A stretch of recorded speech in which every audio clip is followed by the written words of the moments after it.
Sano sitten näin, kun on käynyt. Hyvää päivää.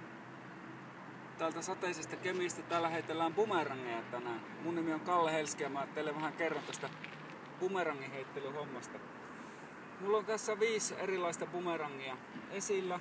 Eka on tää 3-piikkinen, tää 3-siipinen. Se on lyhyen matkan bumerangi. Se on kaikista helpoin heittää.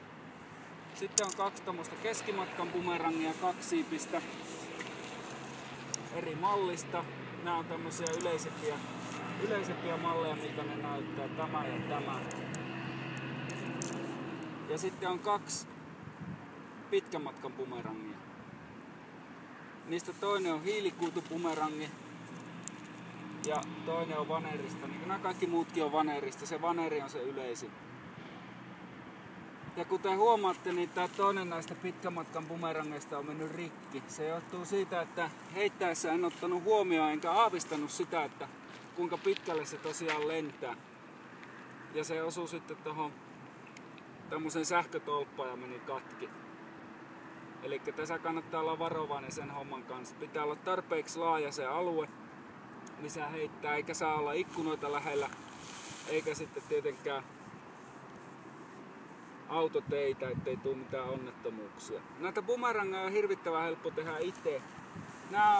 Näistä 5 bumerangista, mitkä tässä on esillä, niin tämä keskimmäinen, joka on vihreä oranssi, niin tämä mä oon tehnyt itse. Nämä muut on ostettu tuolta netin kautta. Eli siinä tarvii vaan tämmöstä ohutta vaneria, vannesahaa ja sitten hiekkapaperilla tää hiotaan. Bumerangin idea on se, että se on toiselta puolelta täysin sileä ja sitten se miten se hiotaan niin on, että tästä vasemmasta siivestä tästä kohdasta hiotaan tältä puolelta ja tästä oikeasta siivestä tältä puolelta. Ja se on oikeastaan mikä saa sen toimimaan sitten. Että se on sen mallinen. Muuten nämä ainoastaan pyöristetään nämä hiekkapaperilla nämä muut kulmat. Kuten huomaatte, niin bumerangit on aika värikkäitä. Se johtuu siitä, että jos tää heittää hukkaan, niin tää on helppo sitten maastosta löytää. Aina heitto ei suinkaan onnistu. Joskus se lähtee sitten vähän vinksalleen. Toiselta puolelta ne on yksivärisiä ja toiselta puolelta ne on monivärisiä. Ja siinäkin on oma tarkoituksensa. Se puoli, miltä ne on monivärisiä, niin se puoli aina tulee heittäjää niin naamaa vasten. Ja tuo yksivärinen puoli tulee ulospäin heittäjästä. Bumerangista otetaan kiinni, jos sitä katsotaan tällä tavalla, että kärki on ylöspäin, niin bumerangista otetaan aina heitettäessä kiinni tästä oikean siiven alaosasta. Bumerangia pidetään tällä tavalla etusormen ja peukalon välissä. Ja sitten kun sitä heitetään, tässä on hirveästi väärinkäsityksiä, että sitä heitetään ylös. Sitä ei heitetä ollenkaan ylös, vaan suoraan sinne horisonttiin. Ja se bumerangi siinä heitettäessä on pystysuorassa asennossa. Eli sitä ei heitetä ylös eikä alas, vaan suoraan kohti horisonttia. Jos pikkusen menee pieleen, niin mieluummin vähän alas. Silloin se heitto ei mahdollisesti onnistuu, jos se menee vähän alas.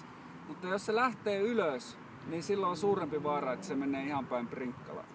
Eli se ei niinkään haittaa, se pikkusen lähtee alas. Mutta niin ihane heitto on, että se suoraan horisonttia kohti lähtee. Ja bumerangi tekee ympyrän muotoisen kaaren ilmassa, jos se lentää ihanteellisesti. Ja se pysyy suurin piirtein koko ajan samalla korkeudella. Se saattaa pikkusen eka mennä alaspäin ja sitten lopussa nousta. Tämän kyseisen bumerangin ominaisuus, tämän jonka mä oon itse tehnyt, niin tällä on semmoinen ominaisuus, että tää lopussa nousee. Eli tää saattaa tulla takas sillain, että tästä ei saa koppia sen takia, että on mun pään yläpuolella. Mutta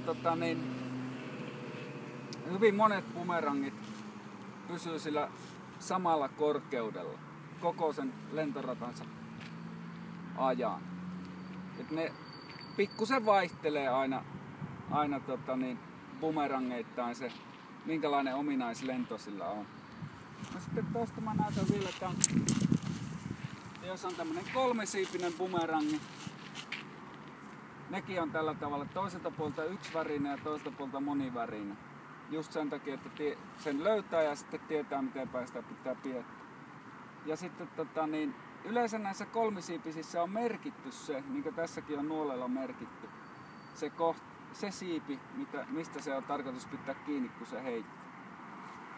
Ja sitten minkälainen se heitto on? Se heitto pitää olla, mä tuossa äsken puhuin suunnista ja missä asennossa se lähtee. Se pitää olla lisäksi erittäin rivakka ja voimakas. Eli siinä pitää olla tietty määrä voimaa takana, että se jaksaa lentää. Ja toinen juttu on, että sen bumerangin täytyy pyöriä. Eli jos mä nyt hiastettuna näytän, että miten se lähtee, niin se on näin. Ja lopussa ranne tekee tommosen vippaavan liikkeen sen takia just, että saataisiin se pyörimään mahdollisimman vinhasti. Koska se bumerangin pyöriminen aiheuttaa sen, että se lentorata on semmonen, että se palaa sulle takaisin. Kiitoksia, että jaksoitte kuunnella. Kakkososassa me palaamme sitten siihen varsinaiseen heittosuoritukseen ja näytämme malliheittoa.